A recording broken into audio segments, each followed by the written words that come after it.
guest, welcome to today's Big Brother 19 updates and spoilers. Our house guest today is Christopher Lanier, and Christopher asks, what if there was some sort of curse that caused the jury to be smaller this season and they had to wait a few more weeks for it to start? That would be hilarious. That's actually what I was hoping for. I was waiting for Julie to just drop a bomb on them and be like, we're not actually going to have a jury this season, so everyone's going to go home when they're evicted and you're not going to still get paid to do nothing. That would be hilarious because I feel like so much of the cast this season was just like, I want to get to jury and then after that, I don't care what happens. Looking at you, Matt. No, but seriously, a lot of the cast was like that this season. And it's really irritating because I want to see people who are here to play the whole game, okay? Not just stop like halfway through. Ugh. So anyway, thank you so much for your support and your question. And if you guys want to be house guests today, check out our Patreon link in the info box below. Alright, so the feeds went down for about 3 hours yesterday for the Power Veto competition. The players were Christmas, the HOH, Jason and Matt, the nominees, and 3 extra players, Mark, Paul, and Raven. So Mark is the target this week, but he did get a chance to play in this Power Veto to try and save himself. So it's not officially a backdoor if he goes up on the block. So yeah. Christmas was eligible to play in this competition, but she did not get clearance from the doctor because it was the slip and slide. What? So if you guys are new to Big Brother, this is the one where like you go back and forth on this greasy lane and you have to transfer some sort of liquid from one end to the other, and you only have like a very small container to do it. So it's an endurance comp. But this is usually an HOH competition, so it's interesting that they made it a veto this season. It's really annoying because we didn't get to watch it. That's always one of the highlights of every season of live feeds, is to watch the slip and slide comp. We also didn't get to see Zingbot. They freaking mashed together Zingbot and the slip and slide, and we didn't get to see any of it. It's been a rough week for live feedsters after the feeds were down, right after the double eviction. We didn't get to see the fallout from that. So, Big Brother kept blocking the feeds when the house guests were talking about the zings. We did get to hear some of them, or at least hear what they were about, so we'll get to that in a minute. But first, Jason won the Power Veto, and boy, did he need it. I don't think he realizes how much trouble he would have been in if he didn't win the veto this week. Because if Mark had won, Jason would be going home. Crazy. So, now that Jason won the Power Veto, you can pretty much kiss Mark goodbye. It's not looking good for him, and he knows that. So let's talk about some of the zings here. These are not word for word, and I only have about half of them right now. I really hope we're not going to have to wait until Wednesday to learn what all of them are. It also sounds like they might have done some just like statements and possibly Zingbot sang like a song. I don't know. It's really fun. But Matt's was something along the lines of, you've done nothing this whole game besides Raven. I'm wondering if like everybody got multiple zings and there were some that will be shown on TV and some that were just for funsies that will not be on TV, because I'm going to be a little bit surprised if BB airs that, especially since, well, not just because it's like, whoa, but also because we haven't really seen a ton of Matt and Raven's showmance on the show, so I don't know if it would really make sense with what they've been showing, but whatever. Kevin, it was something about using cling wrap to stay young, and Zingbot said it's not working. Don't be mean to Kevy! Okay, then there was one for Alex, something about carrying people. Sure. Josh's was something about his weight, supposedly. Damn! I feel like Josh has lost weight, though. He looks like he's slimmed down quite a bit. He's been a have-not for many weeks now, so I don't know what that was all about. And then Raven, I think hers was about her clown makeup. I mean, there's so many different ways you could go, but they gotta be careful with that. But whatever. So, Paul, Matt, and Raven were talking in the rose bedroom, and Paul was saying that Jason should be their target next week because he is the link between Alex and Kevin. Paul doesn't see Alex and Kevin working together once Jason is gone. So he's like, yeah, we can pull in Alex. We can get her to take out Kevin. How freaking lame would it be if Alex did that after Jason was evicted? That would be super, super lame. If that happens and Jason's evicted, Alex better freaking go on a tirade and take out some of these other people. Not Kevin. What? That would be ridiculous if she just did whatever they wanted. No. Okay, so then Matt's like, oh, you're 100% right. That's a really good idea. But he also says Alex is a really good competitor, and it seems like he wants Alex to be the next target over Jason, but he just totally agrees with Paul, so whatever, man. It's all good. Alright, so then Christmas rolls in, literally, and joins them. She was on her scooter. And she agrees with Paul that Jason should go next. She says he's been stepping it up in the comps. He's going to be tough to beat in some of these final competitions that get more physical. So Paul's like, alright, that's the plan. We all agree. Let's not talk about it again. So Matt and Raven leave the room, and Paul and Christmas are alone at this point, and Paul's just like, Christmas, I did my best in this competition. I'm sorry I couldn't win the veto. He really wanted them to control every aspect of this week. You can't always control everything, Paul, okay? So Christmas is like, it's okay. We just needed one person, meaning Mark, not to win the power veto, and he didn't. So mission accomplished. We're going to get rid of him this week, and we're going to move on. So then after that, it was time to complain about Kevin. Now he's sucking up too much to people. Okay, so then Josh walks in, and Christmas immediately says, Damn!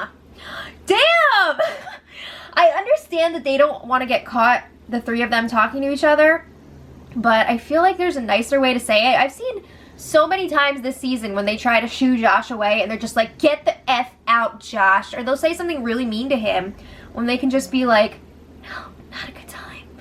But no, they choose to be like that, and it's just insane, but he says, alright, Whistle Nut's gotta go, and then he leaves, as he was told. Woo, alright, so now that Paul has talked to his true allies, it's time to make sure things are good with everybody else. So Paul has a quick chat in the HOH room with Jason, and I just want to mention, Jason was wearing the biggest towel of all time, because he's a tall dude. He's like 6'5".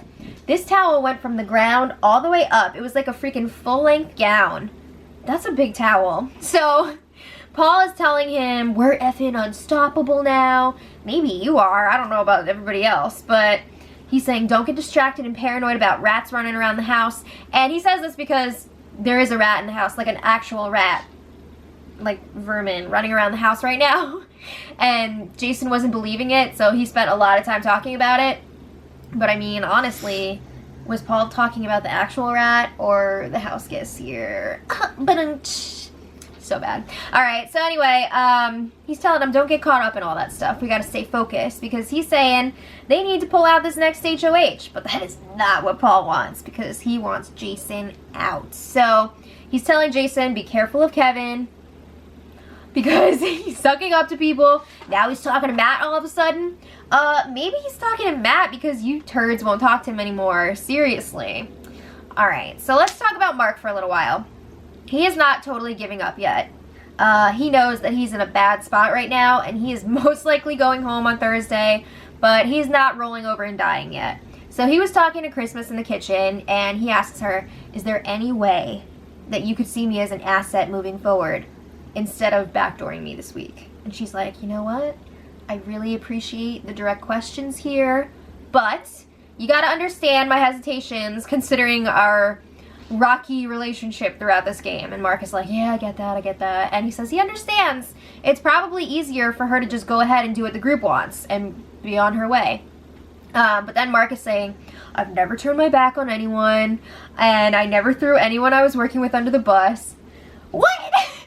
You're gonna have to come up with better lies than that. Come on, man. I mean, at least he's trying, but at the same time, you are so obvious as a flip-flopper. Like, everybody knows it. So he admits, like, yeah, he did turn on Cody, but he says that's because of what he did.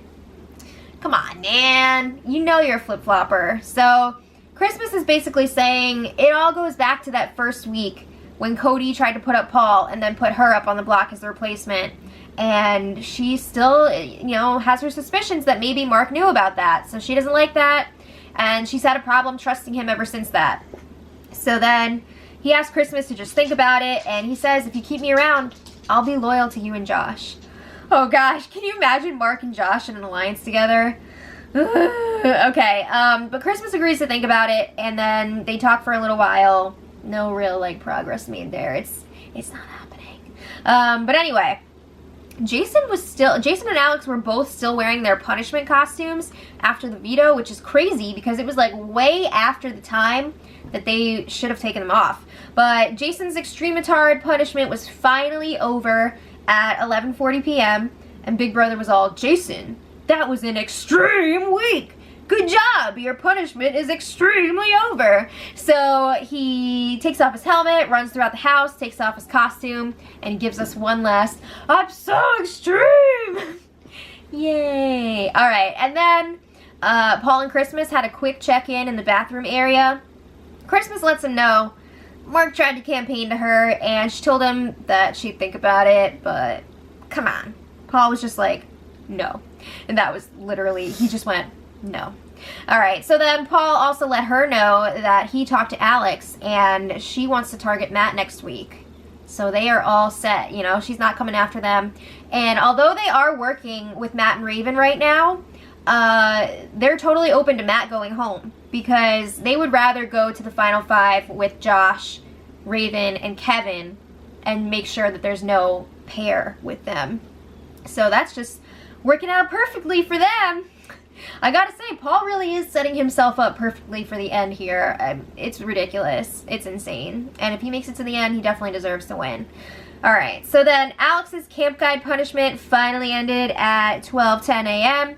And Big Brother must have been feeling inspired by Raven's fake accent because they use this voice like, Alex, you have been a great camp guide. Thank you for your service and all your delicious wieners.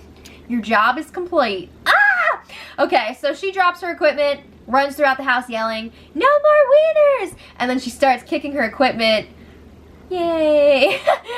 It was a rough start at the beginning of this punishment when she was just talking non-stop crap about Elena, but she was a pretty good sport about it overall. Alright, so some other highlights from last night. Paul was in a lot of pain from that power veto competition because we don't realize it just watching it on TV, but those lanes that they're going back and forth on are actually like pretty sloped. So you really got to work those legs to get up the hill there. So he was in a lot of pain. I think he also had a nasty fall and he hurt his back.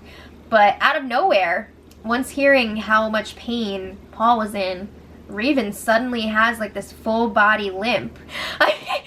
She starts complaining about her foot hurting. And she says it's her arthritis, and then she starts limping around when she walks into a room with people in there, and it's like I said, a full body limp. She's using her arms like this, like it's freaking insane. So Paul was really annoyed about that. He was talking to, I know Jason and Kevin were in there, I can't remember who else, I want to say Josh, and he was just like, what the hell, just let me have this. Like, I feel for you and your diseases, but just let me be hurt here. You don't have to freaking one-up us every single time. So that was that. Also, Jason and Josh, a bit of late night wrestling. Those kids just love playing around. And then today, it's been a pretty slow day so far. Sundays are usually pretty slow. I think they're still waking up. I think Big Brother even let them sleep in a little bit today because they're all tired from that POV competition.